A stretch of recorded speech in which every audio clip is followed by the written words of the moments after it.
Pour commencer, je vais vous parler d'une légende, puisque Charles en a un petit peu parlé tout à l'heure. C'est celle qui parle des... Juste un truc, il y a pas mal de gens du coin. J'aimerais vraiment que vous enrichissiez ce qu'elle va dire. C'est-à-dire, elle vient de dire la légende dont nous on a pris des versions comme ça. On a quelques petits détails, mais en effrayant, si vous, quand vous l'avez entendu, n'hésitez pas à participer et à nous donner ces détails parce que pour nous c'est important. Il peut y avoir du sens derrière. Voilà. Pour commencer, à Punta Mortell, où la légende dit qu'il y aurait eu une bataille. Donc deux sortes de types de batailles, une bataille entre les Romains et les Corses, une bataille aussi, on a signalé, entre les Sarrasins. Que ce soit les Sarrasins ou les Romains, ça représente l'ennemi. Il y a une bataille, lors de cette bataille, les cloches sont cachées, et on les cache, pas n'importe où, on les cache derrière le Monte Dieno, géographiquement par rapport à la Punta Mortell, on le cache derrière le Monte Dieno, selon un parcours qui est assez intéressant. Parce que ces cloches cachées, en fait, ça correspond à des légendes que l'on retrouve ailleurs en Corse ou même en Méditerranée, parce qu'on le retrouve aussi en Afrique du Nord, où là, ce sont les chrétiens qui sont les méchants. Et ce sont des légendes extrêmement importantes, parce qu'extrêmement anciennes, qui font référence à un instrument de mesure du temps, puisque les cloches, c'est quelque chose qui sonne l'heure, qui rythme le temps. Et donc, ce vol de cloche, c'est pas n'importe quoi. Très souvent, c'est un signe de la sacralité de l'endroit ainsi désigné et de son rapport avec l'endroit d'où elle semble provenir. Ça a aussi un rapport très souvent avec le soleil. Et si on regarde le parcours de ces cloches entre Mortell et le Monte Dieno, elles vont d'est en ouest, selon un parcours qui est un parcours solaire. Alors, je ne me souviens plus si c'est le solstice d'hiver ou le solstice d'été, mais c'est un lever solaire. C'est-à-dire, si on se place actuellement en Epile et Vonte, on a un lever solaire vers Mortell. Plein d'indices qui convergent vers l'importance de cette zone de Mortell liée à des cultes anciens.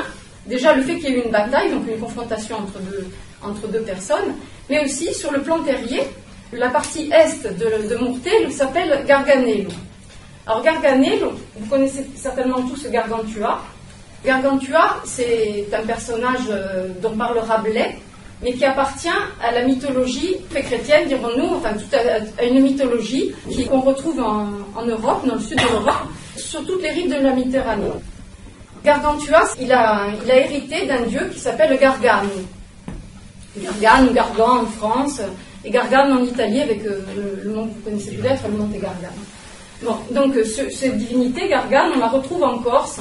Donc juste une parenthèse qui n'a rien à voir avec les Agriates, mais pour montrer l'importance de Gargane en Corse. Gargane, donc Gargan, d'abord, a été étudié par Dontanville. Dontanville, il avait fondé une société qui s'appelait la Société de mythologie française, donc il y a à peu près une 60aine d'années, et il a étudié la toponymie en étudiant la façon dont les toponymes se répartissent sur le territoire, et donc il a travaillé énormément sur Gargan et sur les légendes, parce que Gargantua en France est lié tout le temps, enfin pas tout le temps évidemment, est lié souvent au dolmen et au menhir et aux sites préhistoriques. Donc il a travaillé, il a recueilli les légendes qu'il y avait sur ces sites, et il s'est rendu compte qu'en fait les toponymes se répartissent d'une façon très précise et très souvent avec un parcours lié à la course solaire. C'est-à-dire qu'entre un lieu et l'autre, il y a des liens qui sont liés au soleil. Donc entre autres, un de ces liens-là, c'est à une frontière entre la France et l'Italie, il y a une montagne qui s'appelle le mont Gargan. En fait, Gargan, donc en étudiant la toponymie, il s'est rendu compte que c'est une divinité solaire ancienne qui porte 4 noms. Les 4 noms de Gargan, c'est donc Gargan, Gargane, qui correspond selon lui à l'ouest, fait de la mort du soleil. Parce que pour eux, donc à l'époque, la Terre est plate, le soleil se lève le matin, il culmine à midi, il meurt le soir, et le soir, il va dans le monde des morts pour renaître le lendemain. Quand il se lève le matin, il a plusieurs noms, en toponymie et dans les légendes qu'il a réussi à recréer. C'est Morgan. Morgan, ça a donné des noms, ou même Morgan en allemand et tout ça, en allemand ou en anglais. Morgan, ça a donné Morgane aussi, la fée Morgane et tout ça, qu'on retrouve en Corse et en Sicile, puisque c'était une ancienne déesse, Morgane. Morgan, ça correspond au matin. Un des autres noms qu'il donne au matin, c'est Diane. Retenez bien. Donc, dans le monde italique, ce qui correspond au Morgan celte, c'est Diane. Le matin, on a Morgan. À midi, on a Bélène. Bélène, c'est le dieu de la lumière, c'est sa donnée, c'est des dieux gaulois. C'est des divinités qui sont liées à la lumière et à des radicaux qui veulent dire lumineux, solaire et tout ça. Donc comme qui culmine, c'est Bélène. Le soir, quand il se couche, c'est Gargan. Gargan, ça nous renvoie à des radicaux qui sont liés au fait d'avaler. C'est-à-dire à la gorge, au gouffre. Ça peut être des endroits, on le retrouve en toponymie en Corse pour désigner des coulées de pierres, des avalanches, ou Yargal, ou le ruisseau. Mais donc, en fait, pour lui, Gargan, c'est l'ouest, c'est le coucher du soleil. Ensuite, lorsque le soleil va dans le monde des morts, pour lui, le nom de cette divinité du monde des morts, c'est Orcus. Alors Orcus, vous le connaissez aussi, puisque c'est Ulur que vous retrouvez aussi dans les Agriates.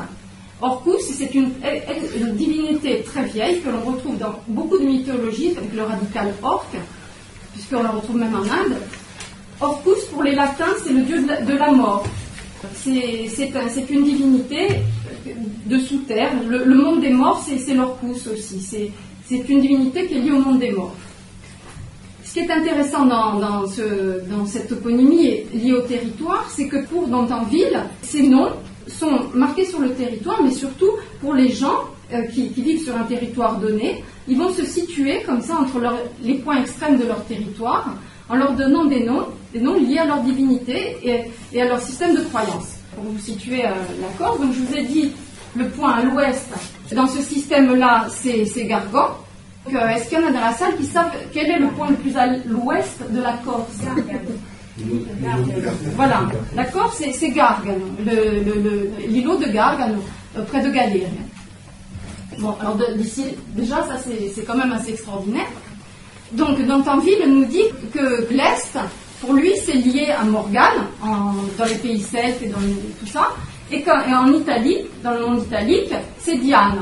Et donc, quel est le point le plus à l'est de la Corse? C'est l'étang de Diane. Ça ne peut pas être un hasard. Je dis, c'est vraiment les deux points à l'est. Et puis, on peut même remarquer un autre truc, c'est que l'étang de Diane, il est à côté d'Aléria, et Gargane, il est à côté de Galéria. Donc, est-ce qu'il y a un rapport entre Al, qui indique le fait aussi de se lever, et Cal, qu'on retrouve dans Calas, et tout ça qui veut dire de se coucher. Donc ça, mais après, c'est des hypothèses, c'est un peu des délires, mais il y a quand même des pistes quand même à creuser. Il y a quand même quelque chose qui nous renvoie à tout ça. L'orque est extrêmement important, et je vous en parlerai après. Donc pour l'instant, on va finir juste sur Gargane, une petite parenthèse. Gargantua, dans les légendes que Dantanville a recueillies en France, c'est un voleur de cloches. C'est-à-dire il passe son temps à voler les cloches et à les enterrer, à les déplacer, et tout ça. Il est lié aux cloches. Et là, bizarrement, on trouve cette histoire de cloches juste avec un toponyme de Gargantua. Gargané, je m'embrouille. On trouve Gargané, les cloches, un parcours solaire, parce que c'est pas n'importe quelle cloche. Si vous regardez, qu'est-ce que c'est le soleil en fait pour des gens qui vivent et qui travaillent la terre? C'est l'astre qui rythme le temps. On se lève avec le soleil, on se couche avec le soleil, on compte les vies humaines avec le soleil, et donc c'est des cycles. Le soleil, c'est dans le théâtre du monde, c'est celui qui matérialise le temps. L'Église a remplacé le soleil par les cloches. Elles sonnent l'angélus. L'instrument de mesure du temps, c'est la cloche, mais là, elles viennent recouvrir, ce vol de cloches vient recouvrir de façon, on n'a plus qu'une bribe, on a une bribe infime. Si on entend simplement cette cloche qui se déplace à Genoa, on a simplement une petite bribe. Mais si on le relie aux mythologies et à toutes les traces que l'on peut avoir autour de nous dans le monde méditerranéen ou européen, eh bien, ça redonne un sens. Donc ces cloches, elles ne sont pas n'importe comment, ce sont des cloches d'or. L'or, c'est une métaphore, c'est la métaphore du soleil. C'est pas lié à l'argent, c'est pas lié à la monnaie, c'est pas pécuniaire. C'est l'or, c'est la chair, c'est la matière sacrée. Il n'envoie pas n'importe où, il envoie sous le Monte Dieno. Alors le Monte Dieno, c'est une montagne, elle aussi, extrêmement particulière. Donc elle est particulière de par sa forme, et elle est aussi certainement particulière de par son histoire. Elle a marqué le territoire comme un pivot. Charles vous a montré tout à l'heure dans la répartition, dans la façon dont se répartissait l'habitat. C'est deux territoires différents. On a un territoire qui est voué au pastoralisme. L'autre territoire, bien sûr, il y a aussi des bergers, mais c'est un territoire beaucoup plus lié à l'agriculture. La plaine sous Castres et tout ça, jusqu'au Montérévinco. Il y a vraiment un partage de territoire. Et donc les légendes qui vont venir raconter le territoire vont elles aussi le partager en deux. Donc la plus célèbre de toutes, c'est celle de l'Orque, que vous connaissez certainement tous. Donc vous dites Oulourque dans la région. Donc Oulourque, pour ceux qui ne la connaissent pas, je la résume très rapidement. Une légende dit qu'il habitait sous le Montérévinco, dans une de ces maisons qui a un dolmen qui est désigné comme étant la maison de l'Orque. Un peu plus bas, il y avait la maison de sa mère, l'Orque. Ils auraient été enterrés, tous les deux, de l'autre côté de la départementale actuelle, sur la Bocca Pivanosa. La tombe de l'Orque est localisée, la tombe de sa mère, on ne sait pas. Et ce qui est intéressant dans cette légende, donc, c'est que l'Orque, qui, dans la société traditionnelle, l'Orque, c'est l'ogre en italien. L'ogre, que ce soit le mot ogre ou le mot orque, il a la même étymologie, ça vient d'orcus. Ce mot-là vient du nom du dieu des morts. Alors pourquoi du dieu des morts? Parce que la mort, avant, dans la société traditionnelle, elle est comprise comme c'est pas une fin. Maintenant, pour nous tous, pour nous tous, pas pour moi, mais enfin pour beaucoup de gens, quand on meurt, il n'y a plus rien. Donc, avant, mourir, c'était aller de l'autre côté, c'était aller au-delà d'une limite, très souvent symbolisée par l'eau, par les cours d'eau, par les cols. Mourir, c'était aller de l'autre côté, c'était aller dans l'autre monde, c'était aller dans le ventre d'Orcus. Et la mort, elle est comprise comme un avaleur, comme quelque chose qui va vous dévorer, qui va vous manger. C'était Gargantua, qui a un grand gosier, c'est son père, qui avale tout, qui mange et qui dévore, oui, c'est ça. Qui est un goinfre, mais c'est pas parce que c'est un goinfre, c'est parce qu'il c'est un très vieux. C'est une réinterprétation de mythe ancien pour dire qu'il est le grand dévorant. Il est la mort, il est le temps. Il n'y a pas plus de grand dévorant que le temps. On est, et puis on est peu à peu dévoré, et puis à la fin on est encore plus dévoré, on meurt. Et on va dans le ventre de l'orque, et dans le ventre de l'orque, c'est là que se rejoignent toutes les graines, les semences, et la fertilité à venir. Parce que pour les anciens, la fertilité, la fécondité, l'abondance et tout ça nous est donné par les morts. Parce qu'une graine, il faut qu'elle soit mise en terre, donc mise dans le monde des morts, dans l'obscurité de la terre, pour pouvoir un jour regermer, donner une plante qui donnera des graines, qui retombera dans la terre et qui ainsi tournera. Et ce cycle, qui est le cycle du grain, c'est le cycle du soleil aussi. Le soleil naît le matin, il culmine à midi, il meurt le soir, mais il renaît le lendemain. Et en tournant comme ça dans cette course sans fin, il emporte l'homme, il emporte la destinée humaine, il nous contraint. C'est le temps cruel, il est compris comme quelque chose de cruel, d'inéluctable, qui nous emporte et contre lequel on ne peut rien. Mais dans cette roue sans fin, eh bien en fait, on a plus d'espérance qu'on en a maintenant, c'est-à-dire qu'on tourne. Et lorsqu'on franchit, qu'on va dans le ventre d'Orcus, on est certes dévoré, mais on rejoint le monde des morts. Un monde des morts qui est riche, parce que pour les gens avant, les morts, ils continuent d'habiter leur territoire, ils continuent de venir rendre visite aux leurs, et surtout, ils sont les garants des lois terrestres. C'est-à-dire, on prête serment devant les morts, on respecte les limites territoriales, enfin les limites cadastrales par rapport aux morts, parce que ce sont les ancêtres qui l'ont défini. Donc il y avait des tas de croyances comme ça, et aussi donc les passages, les lieux de franchissement, tous ces lieux qui par analogie évoquent la mort, sont des lieux où on va implanter les tombeaux, les dolmens par exemple. Si vous regardez donc ces deux chemins dont nous parlions tout à l'heure, ils vont pas franchir n'importe où le territoire. Ils vont le franchir donc sur des cols bien précis. Et le col, qu'est-ce que c'est? C'est ce qui vous permet d'aller d'un endroit à un autre. C'est un lieu de passage. Donc, ça évoque le lieu de passage suprême qu'est la mort. Un autre lieu de passage, ce sont les rivières, les points d'eau.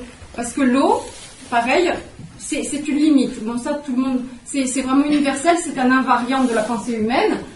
Les limites du territoire, ces limites physiques sont par analogie des limites liées à la mort. Le fleuve des morts, on le retrouve dans toutes les mythologies du monde.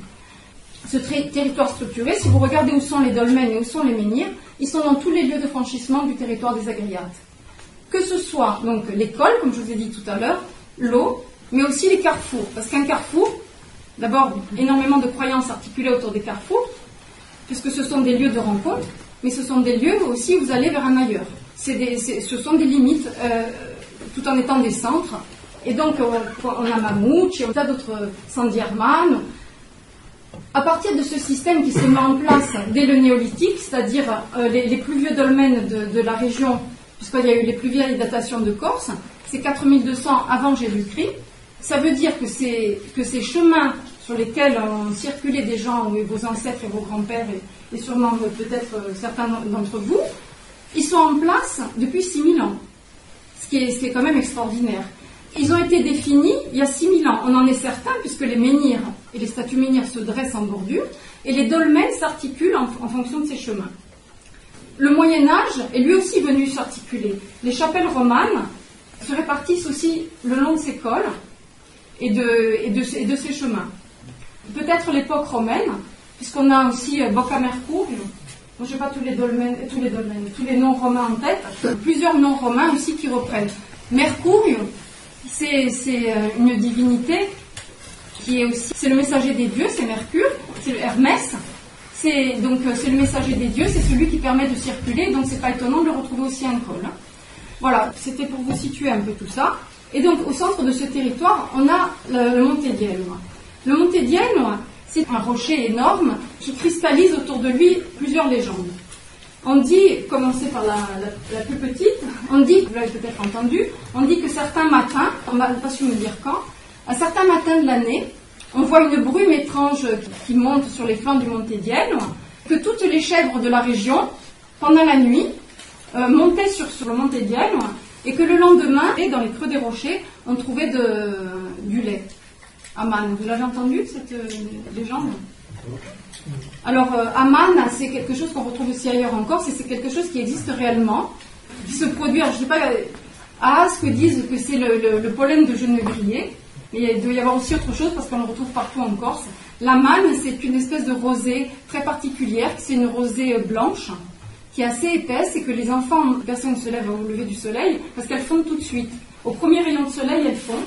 Donc les enfants se dépêchaient et allaient la manger, parce qu'elle est sucrée, elle doit contenir un pollen de je ne sais pas quoi, et donc c'est peut-être lié à ça, c'est le fait que cette montagne devenait toute blanche à un moment donné de l'année.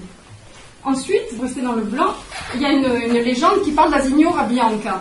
Il y aurait des fantômes qui apparaissent sur le Monte Dielmo, dont un fantôme qu'ils appellent Asignor, femme tout en blanc, comme les dames blanches des mythes modernes.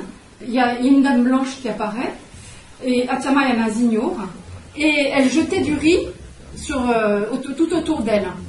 Alors le riz, vous savez le contexte dans lequel on jette le riz, c'est le riz ou les grains de blé avant, c'est les mariages. Donc voilà, c'est un symbole on ne le jette pas pour rien, c'est un symbole d'abondance, de fertilité, c'est pour à 18, c'est pour donner l'abondance aux nouveaux mariés.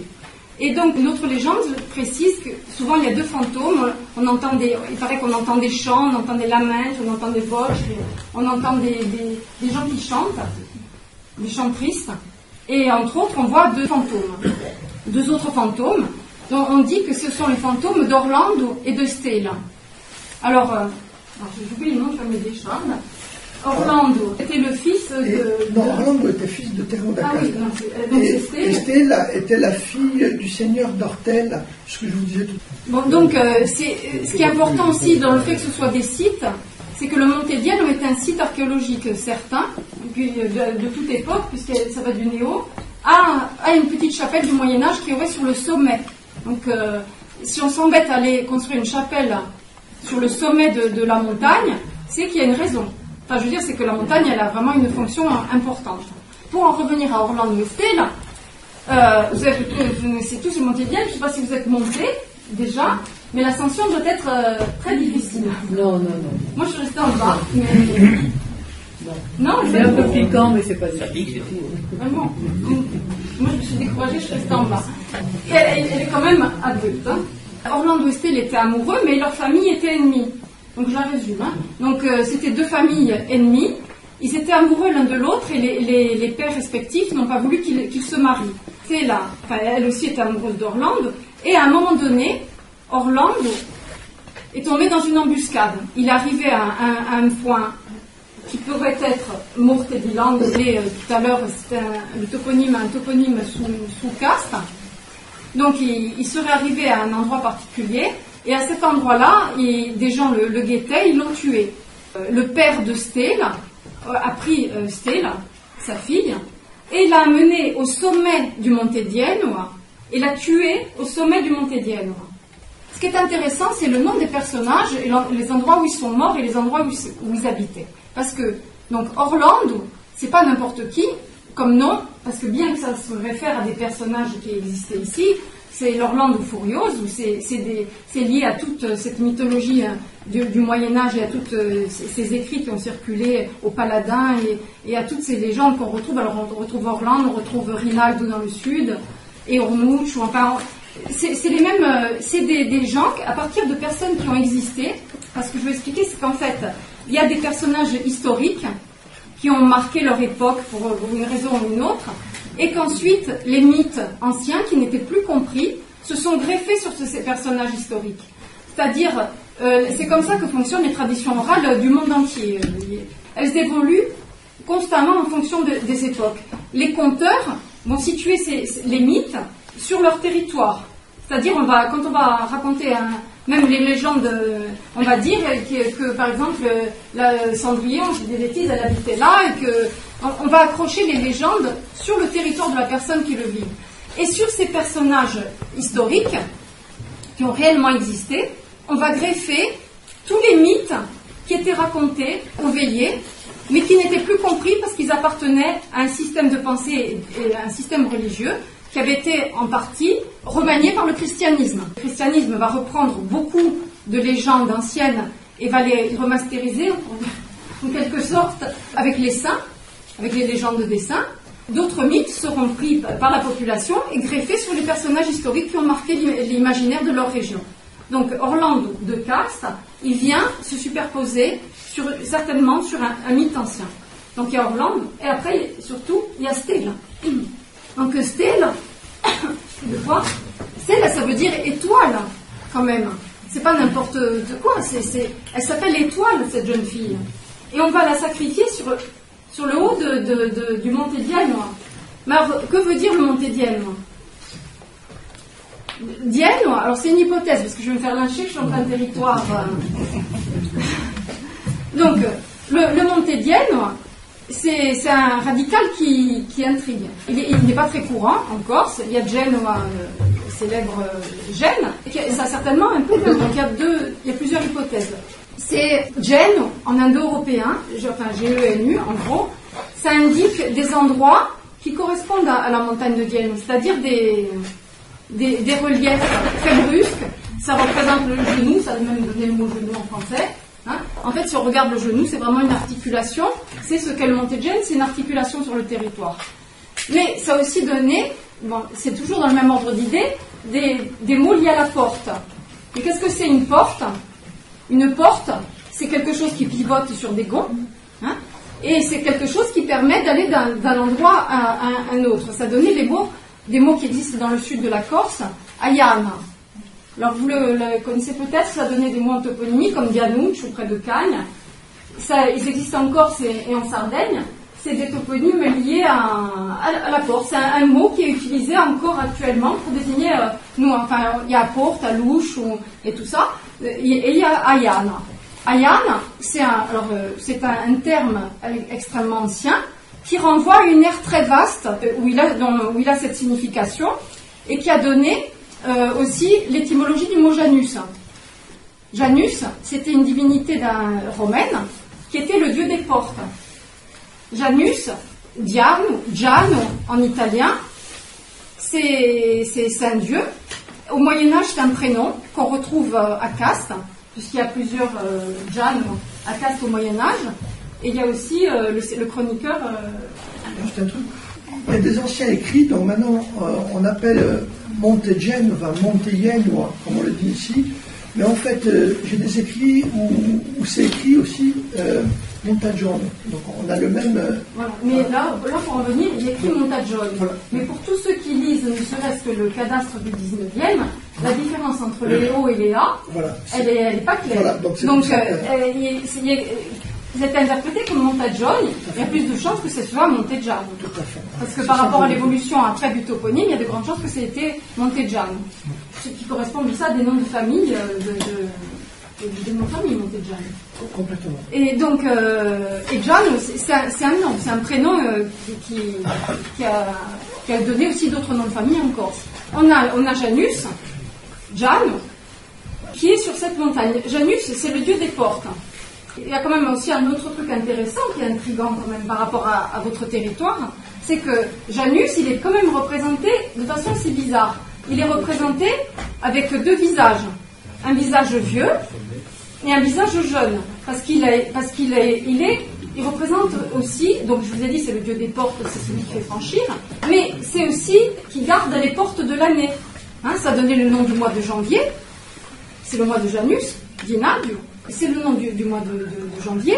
Vous avez les deux portes de l'année par rapport au soleil. Qu'est-ce que c'est les deux portes de l'année? Ce sont les deux solstices. Les solstices, ce sont les deux points extrêmes de la courbe du soleil. Mais il faut voir la Terre comme étant plate. La Terre est plate. Vous avez le solstice d'hiver, où pendant une quinzaine de jours, le soleil va se lever au même endroit. Le soleil va se lever pendant une quinzaine de jours à cet endroit-là. Donc pour les gens, ils lisaient le temps sur le paysage, les gens. C'est-à-dire par rapport à un endroit de leur territoire, ils savaient que lorsque le soleil était sur telle montagne, il fallait rentrer. Donc c'est pas comme nous. Pour eux, ça avait extrêmement d'importance, ce passage du soleil d'un endroit à l'autre. Donc le plus à l'est, le point le plus au sud-est. Le point le plus au sud-est, c'est les levées au solstice d'hiver. Donc pendant 15 jours, il va rester au même endroit. Donc solstice, ça veut dire les stations du soleil. C'est là où le soleil stationne. Au solstice d'hiver, il va rester pendant 15 jours, puis il va reprendre sa course, arriver à 90 degrés, donc pour la Corse 57, donc je m'embrouille, 123, je suis à l'envers. Bon, je me remets dans ce sens, voilà, ça va aller mieux. L'Est est bien là. Bon, non, c'est pas grave, non, par rapport à mon Est, par rapport à ma Terre. Bon, donc je vais y arriver dans ce sens. Donc là, le soleil... là, voilà. Le soleil au solstice d'hiver, il va rester pendant 15 jours à 123 degrés. D'accord? Par rapport à la position en Corse, ça va être 123 degrés. Puis, il va, tous les matins, se lever à un endroit différent du paysage. Quand il va arriver à 90 degrés, ce sont les équinoxes. Ce sont les deux périodes de l'année où les jours et la nuit sont égaux. Puis après, il repart sa course et il va arriver au solstice d'été, pareil, où il va rester pendant plusieurs jours au solstice d'été, et là où les jours sont le plus longs. Donc ces deux points extrêmes, le solstice d'hiver et le solstice d'été, pour les gens c'était les portes de l'année. Énormément de divinités de par le monde naissent au solstice d'hiver. Les chrétiens, quand ils ont dû placer la naissance de Jésus-Christ, parce que ça n'apparaît pas dans les évangiles, parce que ce qui est important pour les chrétiens, c'était la mort du Christ qui mettait en scène la passion et tout le message. La naissance n'était pas située. Donc quand ils ont voulu situer la naissance du Dieu de lumière, ils l'ont mis en même temps que le soleil en hiver, le soleil qui va renaître. Parce que qu'est-ce qu'il fait le soleil au solstice d'hiver? Il meurt et puis il renaît. Il va recommencer à croître et aller vers des jours plus longs. C'est la lumière qui gagne sur l'obscurité. Et au solstice d'été, c'est le contraire. Il va perdre la bataille et les jours vont décroître. Donc, à ces deux portes de l'année, plusieurs saints chrétiens sont venus christianiser ces moments. Ces moments, ils appartenaient à des tas d'autres divinités dans les mythologies. Au solstice d'hiver, il est un petit peu après, c'est Janus, qui est fêté durant cette période aussi. On l'a à l'articulation de ces deux portes. Et on a un autre, que vous connaissez très bien, c'est San Pietro.